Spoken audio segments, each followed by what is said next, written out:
Hey friends, Elizabeth here from Plant-Based Bride, and I'm back again with another video. Today I'm going to be setting up my husband's bullet journal for February 2019. So this month in my husband's bullet journal, I am doing a Sun Records theme. I'm guessing some of you may be unfamiliar with Sun Records, so I've asked my husband to jump on the voiceover and tell us a little bit about what Sun Records is and why he wanted it to be his theme this month. So why did I choose Sun Records for my spread this month? Everything in my life this month has revolved around Sun Records in some way or another. An artist I'm working with recorded his bed tracks at Sun. Then I got contracted to do a play about Sun Records, specifically about some of the artists that worked there. For those who don't know, Sun Records was a studio founded in the 1950s in Memphis, Tennessee by Sam Phillips. Sam Phillips is considered the father of rock and roll. He brought together artists such as Elvis, Johnny Cash, Jerry Lee Lewis, Roy Orbison, Carl Perkins, and many others. And he showed rock and roll and rockabilly to the world, before they were ready to hear it. So for the cover page, I am endeavoring to recreate the Sun Records logo. It is a bit complicated, so I was definitely nervous going into this. So I'm starting by creating the circle of the logo using my compass, and then went back in and drew 5 more circles, trying to keep the distance between the circles as even as possible.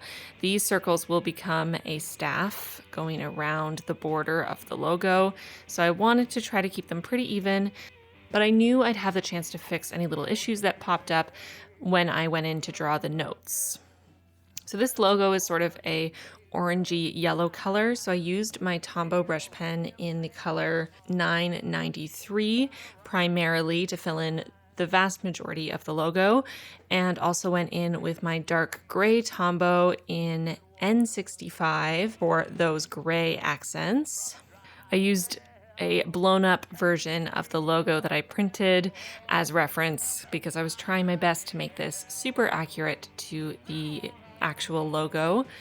I had some issues with drawing the word sun in the proper font. I felt like I'd messed it up, so I ended up drawing it completely in black and then going back over top with white gel pen and my Posca white paint pen to create that kind of shadow effect, and then went back in with first my Tombow in that yellowy orange, which didn't really cover too well, and then later in with a Crayola Super Tip in this orange color to try to make it orange. I found that it didn't layer too well over the white, unfortunately, so that's definitely something to keep in mind. It's definitely better to get it right the first time, but I was struggling with this font for some reason, so I did the best I could. I also messed up the orange and gray stripes along the top half there and had to go in and do the same thing, covering up my mistake with the white Posca paint pen and then going back in with the colors afterwards. I also decided it would be easier to fill in the center bar and the bar along the bottom completely in black, and then write the letters in white gel pen and then color it in with the yellow instead of trying to leave those spaces open from the get-go. And then just finished off the cover page by writing February along the bottom.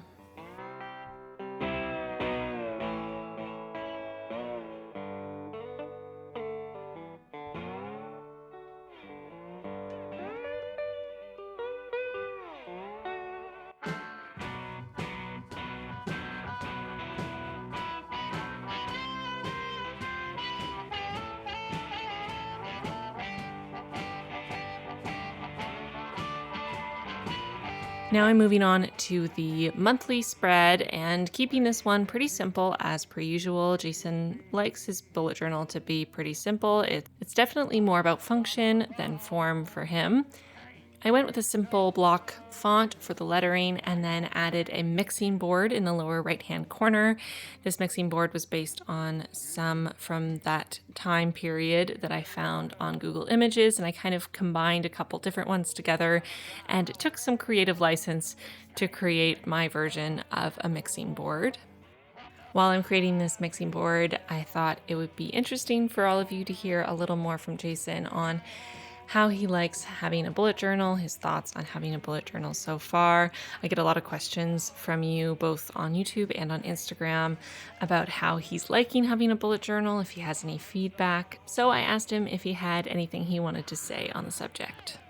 The fun part about having a Sun Records themed bullet journal for this month for me is because I have so many projects going on revolving around Sun Records. It's helping me stay organized, knowing, where I have to be and when, who I have to invoice and when, who I've already invoiced. And it's keeping me totally on track and on top of things. Elizabeth did a great job putting little pieces of Sun Records on each page for me to help encourage me to keep pushing through this busy season. So now that the monthly is all set up, I'm moving on to the weekly spreads, and these are laid out exactly the same as last month. So the left side of the page is for each day of the week. There's space to write down the schedule for the day, any events, any tasks for those specific days. And then on the right side, along each day, there's an area for tracking invoicing and hours. Since Jason is a freelancer, as I've explained in past videos, he needs to be able to track the clients he's working with, the hours worked, and the rate, and also whether or not he's invoiced for those hours so that he can keep on top of his income, since he is the one in charge of making that happen. And then on the right side of the page, we have notes. So he likes to have a lot of room to write notes while he's in sessions, while he's sound designing a show, whenever something pops into his head. So I actually give him 3 pages of notes for each week. So the left side of the spread is the weekly, the right side of the spread is notes, and then the next entire spread, so 2 blank pages, I also leave open for him to use for notes.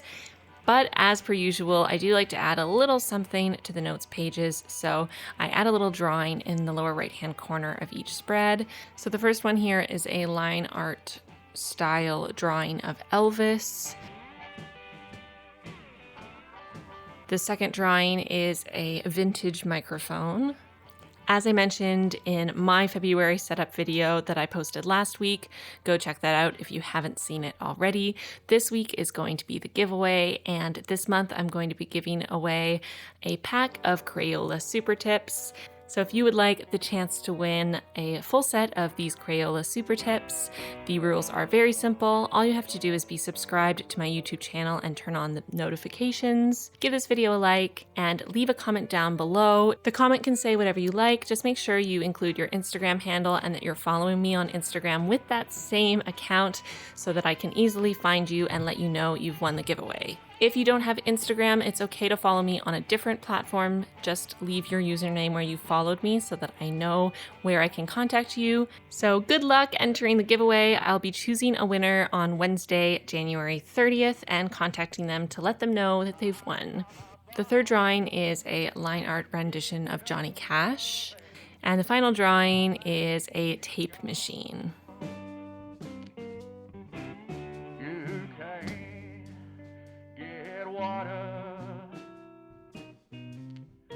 From a dry well, can't save a sinner from the fires in hell.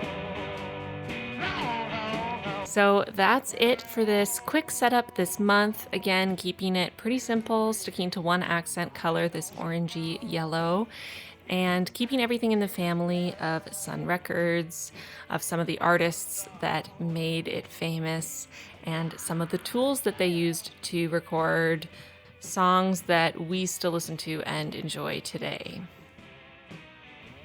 So we're almost done with this video, but before I go, I do want to take a moment to thank my patrons. If you're interested in joining the Plant-Based Bride Patron Squad, be sure to check out the link in the description box down below or in the cards.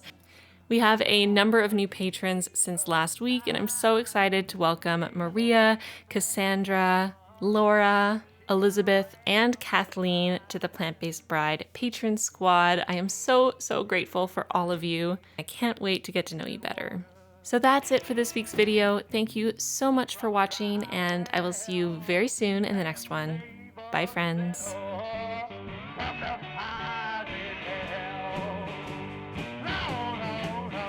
I love my tailor-made BuJo, made by my fantastic wife.